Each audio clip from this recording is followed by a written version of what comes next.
Castaway House is an unusual and perhaps unfortunate name for a building whose role in life is to help others. So how did that name come about? Well, in 1895, a group of former naval officers formed a club which they called the Castaway Club. These officers were those who joined the Navy for a short career and then went on to seek their fortune in mainly London-based operations. However, they felt a loyalty towards the Royal Navy which had helped to shape them, and so they formed this club, which was a luncheon club to begin with, but then they felt they wanted to add something back to the Royal Navy, so they created, in the early 1900s, an organisation called the Naval Employment Agency, and that set up the Naval School of Motoring on the site which is now Castaway House in 1907. So how did the RNBT get involved? Well, in 1917, Admiral the Lord Jellicoe, who was then the Commander-in-Chief of the Grand Fleet, in the wake of the Battle of Jutland, was really quite disturbed by the lack of charitable support for his ship's companies that had served him so well. So using £50 of his own money, he set up a benevolent fund called the Grand Fleet Fund. Other commanders-in-chiefs also decided to set up funds for their sailors in their fleets. In 1922, there was a coming together of all of these funds under Royal Charter to create the Royal Naval Benevolent Trust. So the full title of the RNBT is the Royal Naval Benevolent Trust, Grand Fleet and Kindred Funds. So the connection with Castaway House is that in 1922, when the RNBT was established, they were looking for an office in the Portsmouth area in which to set up the benevolence operation. There was a clear synergy between the aims and objectives of the RNBT and those of the Naval Employment Agency, so the Naval Employment Agency offered space within the Naval School of Motoring to the Royal Naval Benevolent Trust so it could set up its Portsmouth-based operation. Such was the success of the arrangement that the following year, in 1923, the site was gifted to the RNBT in perpetuity. The RNBT moved its head office operation from Chatham to Portsmouth in the late 1980s.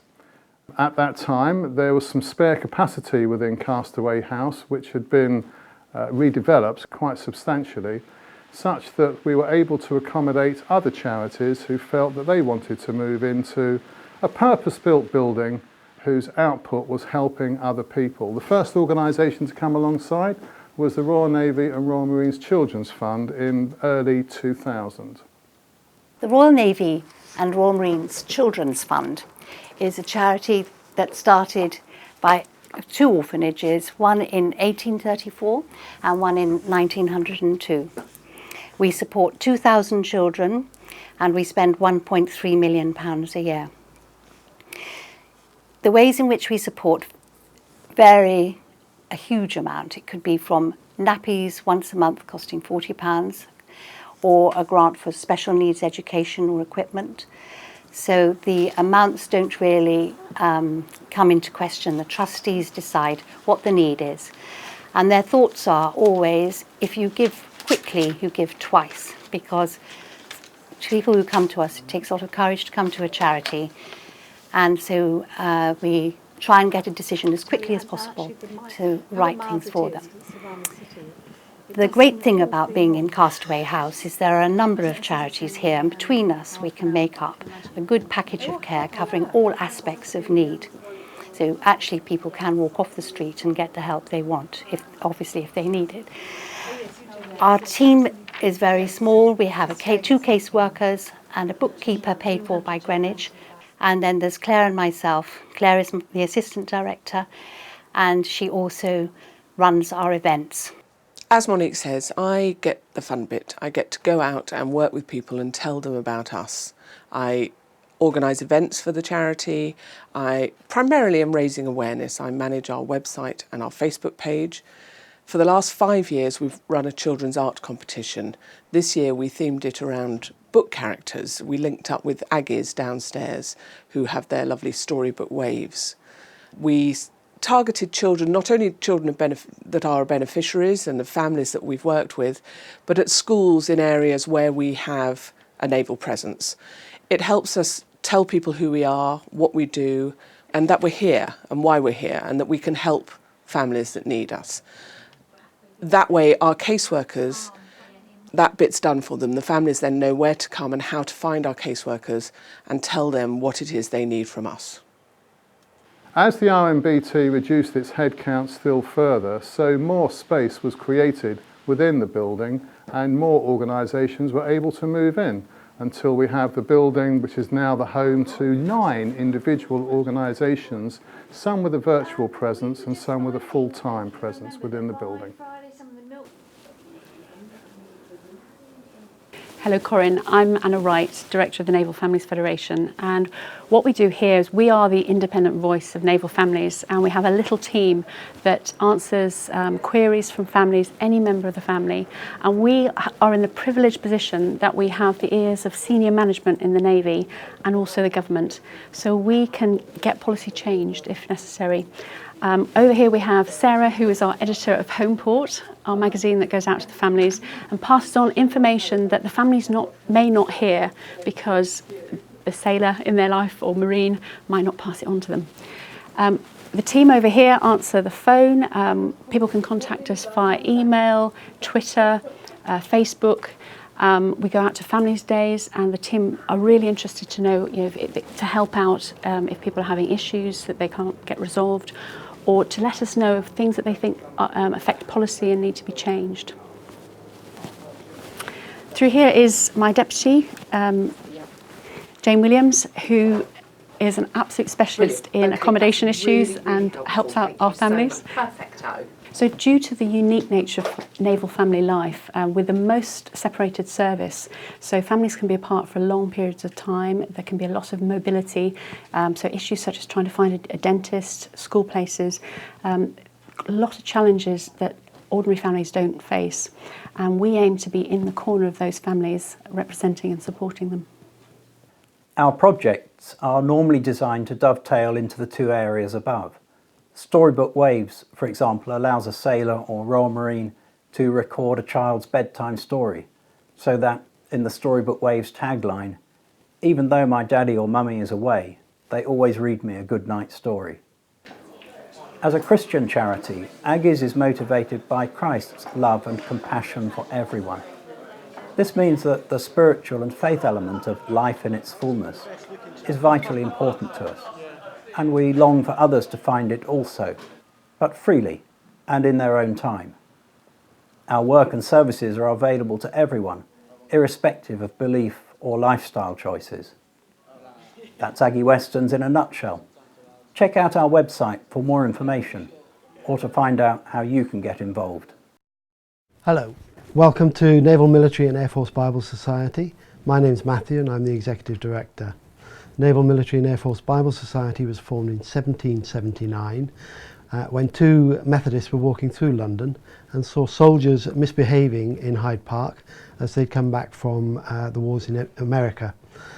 These 2 Methodists thought that they could improve the lot of the soldiers by providing them with Bibles, and so they went and sought funding, and we've been going ever since. The Regular Forces Employment Association, commonly referred to as the RFEA, was formed in 1885 to help those leaving the services find and remain in employment throughout their working lives.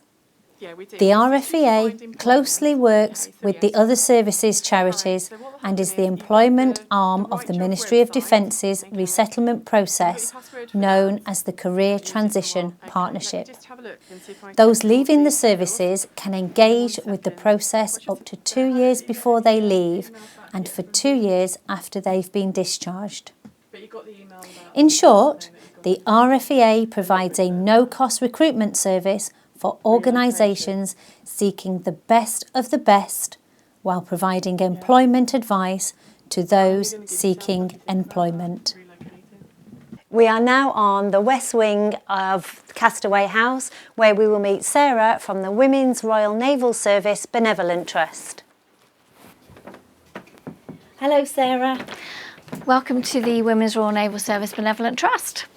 The Trust was established in 1942 and provides financial assistance to members and their dependents, both officers and ratings, and receives applications from all over the world through caseworking charities such as SAFA, the Royal British Legion and the Royal Commonwealth Ex-Services League. On some occasions we are contacted directly by members of our sister charity, the Association of Wrens, who have identified a member who may require our assistance, or by the family of or a member herself. We no longer rely just on contacts via the telephone or the post, as nowadays we receive many inquiries through our website or our Facebook page. Our Grants Committee, all former members of the Women's Royal Naval Service, including 2 who are still serving the Naval Service today, meet fortnightly to discuss the applications received and to decide on the award of a grant. Last year, some 300 beneficiaries received over £318,000.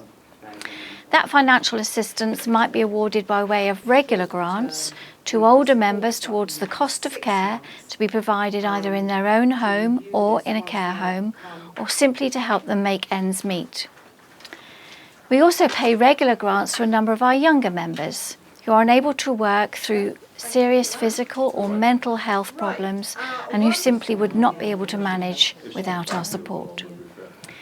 In recent years, we've seen an increase in requests for support towards household adaptations, such as level access showers, stair lifts, ramps, and other aids to enable mobility and independence, and therefore allowing the applicant to remain living in their own home.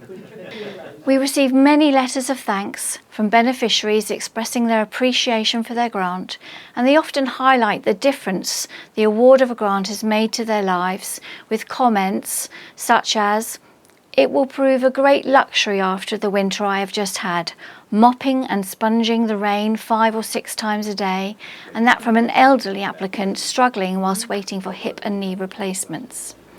The Trust goes to great effort to publicise its continued work, both to the veterans community as well as the serving population, and therefore being co-located with the other charities in Castaway House is a huge bonus and is definitely a case of us being stronger together.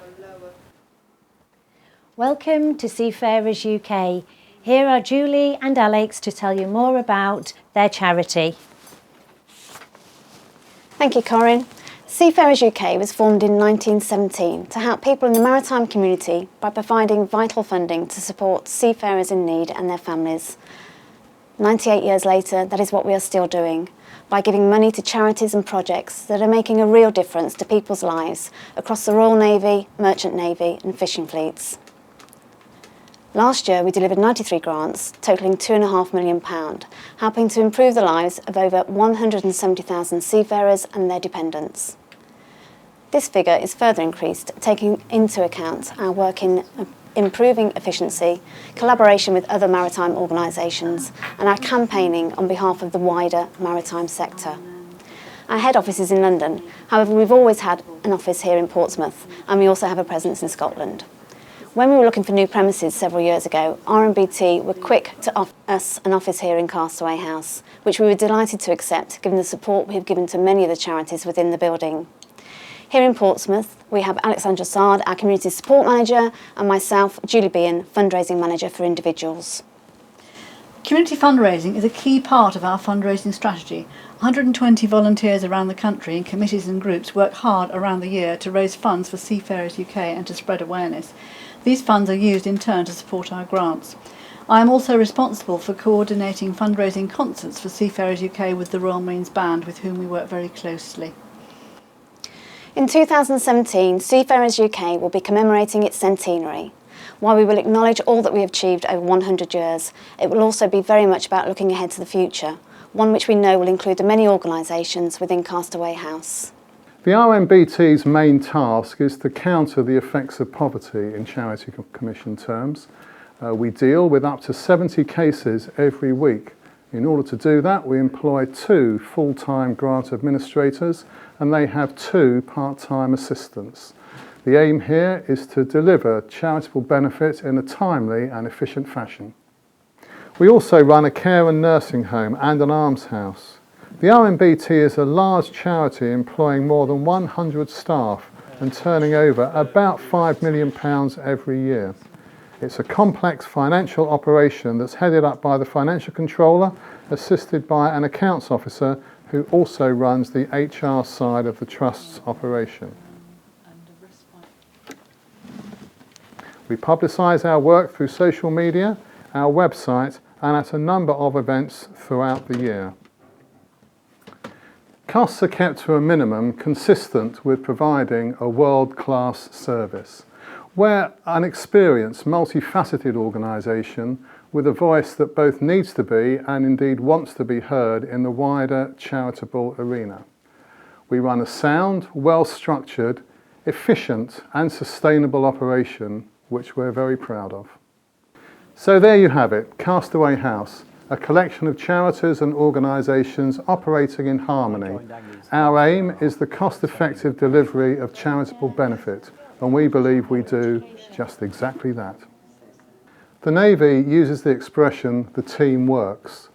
While those in Castaway House are not formally part of that team, we do, however, provide a support function which is both widely recognised and hugely supported by the serving Navy. We help many thousands of individuals every year, both serving and retired. We also provide a wide range of support and advice on the spectrum of welfare-related matters. Castaway House is only a building. It's a modern, well-equipped building, but it's still only bricks and mortar. It's the people who man the organisations herein that make the real difference to people's lives, whether they're young, old, serving or retired. We're proud of the difference we make to people's lives, and we look forward to doing that long into the future.